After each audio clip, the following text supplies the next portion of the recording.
लोकसभा में वक्फ बिल पर चर्चा के दौरान किरेन रिजिजू ने कहा, रेलवे सेना के बाद सबसे ज़्यादा संपत्ति वक्फ के पास है।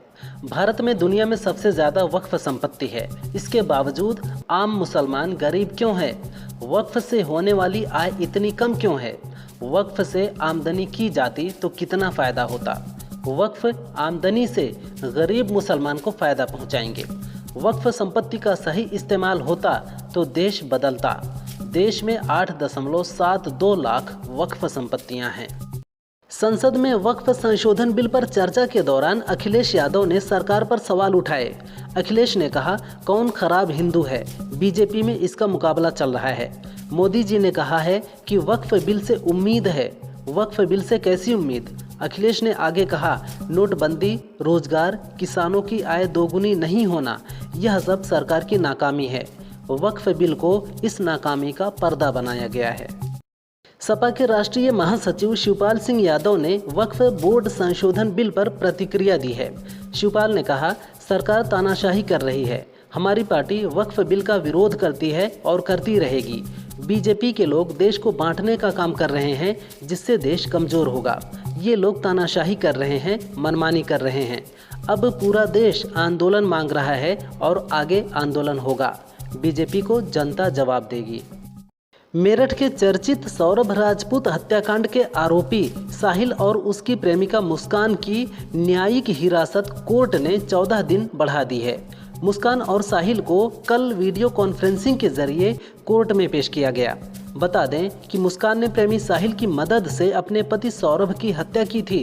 हत्या के साक्ष्य छिपाने के लिए दोनों ने सौरभ के शव को टुकड़ों में काटकर ड्रम में भर दिया था और फिर सीमेंट डालकर जमा दिया था।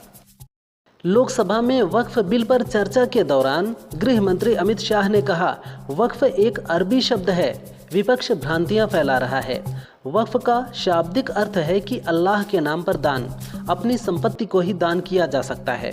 कोई सरकारी संपत्ति को दान नहीं कर सकता।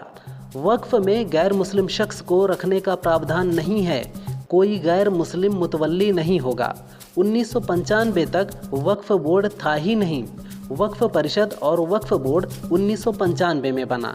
विपक्ष वोट बैंक के लिए विरोध कर रहा है। लेह कारगिल राजमार्ग पर मैग्नेटिक हिल स्थित है। यह पहाड़ी नीचे ढलान पर खड़ी गाड़ियों को ऊपर की ओर खींचती है। यह घटना लोगों को काफ़ी आकर्षित करती है। वैज्ञानिकों का कहना है कि इस पहाड़ी में चुंबकीय शक्ति है जो गाड़ियों को करीब 20 किलोमीटर प्रति घंटा की रफ्तार से अपनी ओर खींचती है। इसीलिए इसे मैग्नेटिक हिल कहा जाता है।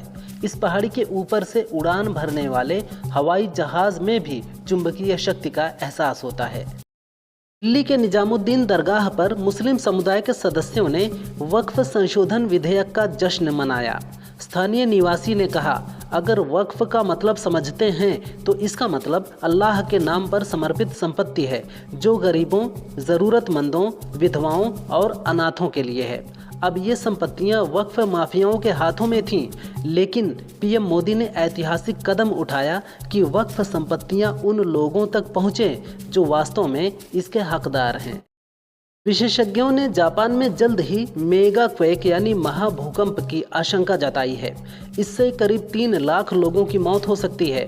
कई शहर डूब सकते हैं। जापान में हाई अलर्ट की चेतावनी भी जारी की गई है। कहा जा रहा है कि इससे भारी तबाही, सुनामी और आर्थिक पतन होगा।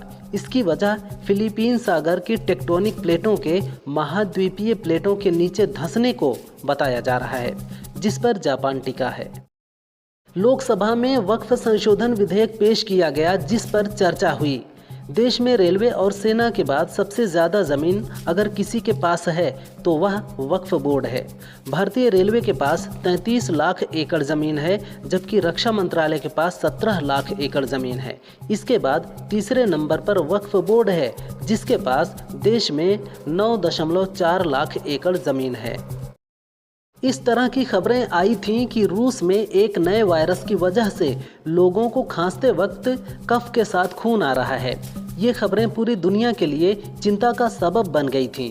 अब रूस ने इनका खंडन किया है। रशियन अधिकारियों ने स्पष्ट किया है कि कोई वायरस नहीं फैला है, यह एक सामान्य श्वसन संक्रमण है। हालांकि ऐसी खबरें हैं कि कुछ लोगों ने टेलीग्राम पर वीडियो शेयर करते हुए कहा है कि उन्हें बुखार और खांसी हो रही है।